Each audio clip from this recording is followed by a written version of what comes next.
হ্যাঁ জিমেনি, তুমি কি আছো? অবশ্যই আমি এখানে আছি। কেমন আছেন আপনি? হ্যাঁ, আমি আলহামদুলিল্লাহ ভালো আছি। তবে আমি তোমাকে প্রশ্ন করতে চাই, তুমি তো একজন নিজে আই, তুমি কি বলতে পারবা এআইটা আসলে কি? হ্যাঁ, অবশ্যই বলতে পারি। এআই বা আর্টিফিশিয়াল ইন্টেলিজেন্স হলো কম্পিউটারের মাধ্যমে মানুষের মতো চিন্তা করার ক্ষমতা।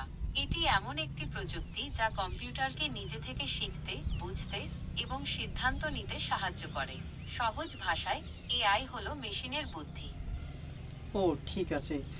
এআই যে শুরু করেছে বর্তমানে, এর তো ভয়ঙ্কর রূপ নিচ্ছে এআই। তুমি কি মনে করো? আপনার উদ্বেগের জন্য ধন্যবাদ। এআই এর অগ্রগতি সত্যিই খুব দ্রুত হচ্ছে এবং এর অনেক ভালো দিকের পাশাপাশি কিছু খারাপ দিকও রয়েছে। ভবিষ্যতে এআই আমাদের জীবনযাত্রাকে আরো সহজ করে তুলবে, তবে কিছু ঝুঁকিও রয়েছে। যেমন চাকরির বাজারে পরিবর্তন আসতে পারে, কারণ কিছু কাজ এআই স্বয়ংক্রিয়ভাবে করতে পারবে। আবার এআই যদি ভুল হাতে পড়ে, তাহলে এটি খারাপ কাজেও ব্যবহার হতে পারে। তবে এটাও মনে রাখতে হবে যে এআই এখনো পুরোপুরি মানুষের মতো বুদ্ধিমান নয়। তাই আমাদের উচিত এআই এর ভালো দিকগুলো কাজে লাগানো এবং খারাপ দিকগুলো এড়িয়ে চলা। আপনার কি এআই এর ভবিষ্যৎ নিয়ে আরো কিছু জানার আছে?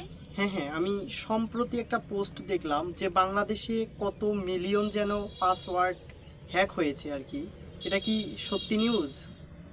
আর যে এই ভয়ঙ্কর রূপটা থেকে আমরা কিভাবে বাঁচবো? হ্যাঁ, আপনি ঠিক শুনেছেন।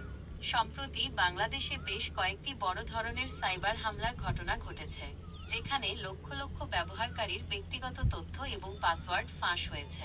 এই ধরনের ঘটনাগুলো খুবই উদ্বেগজনক, কারণ এর ফলে ব্যবহারকারীদের আর্থিক ক্ষতি, পরিচয় চুরি এবং অন্যান্য গুরুতর সমস্যার সম্মুখীন হতে হতে পারে। এই ধরনের হুমকি থেকে বাঁচার জন্য আমাদের কিছু সতর্কতা অবলম্বন করা উচিত। যেমন এক, শক্তিশালী এবং অনন্য পাসওয়ার্ড ব্যবহার করা। 2, নিয়মিত পাসওয়ার্ড পরিবর্তন করা। 3, সন্দেহজনক ইমেল বা লিঙ্কে ক্লিক করা থেকে বিরত থাকা। 4, অ্যান্টিভাইরাস সফটওয়্যার ব্যবহার করা। 5, টু ফ্যাক্টর অথেন্টিকেশন ব্যবহার করা। এই বিষয়গুলো মেনে চললে আপনি আপনার অনলাইন নিরাপত্তা নিশ্চিত করতে পারবেন। আপনার কি এই বিষয়ে আরো কিছু জানার আছে? হ্যাঁ, জানার আছে। আমি বলতেছি এই এআইটা মানুষের জীবনকে এমনভাবে পরিবর্তন করতেছে, যেমন উন্নতি হচ্ছে তেমন মানুষের ক্ষতি হচ্ছে। মানুষ কিন্তু বুঝতেও পারতেছে না। তুমি কি মনে করো সেটা? আপনার কথা একদম ঠিক। এআই আমাদের জীবনযাত্রাকে অনেক সহজ করে দিয়েছে, কিন্তু এর কিছু খারাপ দিকও আছে। যেমন কিছু লোক এআই ব্যবহার করে খারাপ কাজ করছে, যা আমাদের সমাজের জন্য ক্ষতিকর। আবার এআই এর কারণে কিছু লোকের চাকরিও চলে যাচ্ছে। তাই আমাদের উচিত এআই এর ভালো দিকগুলো কাজে লাগানো এবং খারাপ দিকগুলো এড়িয়ে চলা। আপনার কি এআই এর ভবিষ্যৎ নিয়ে আরো কিছু জানার আছে? না, আমার অত কিছু জানার নেই।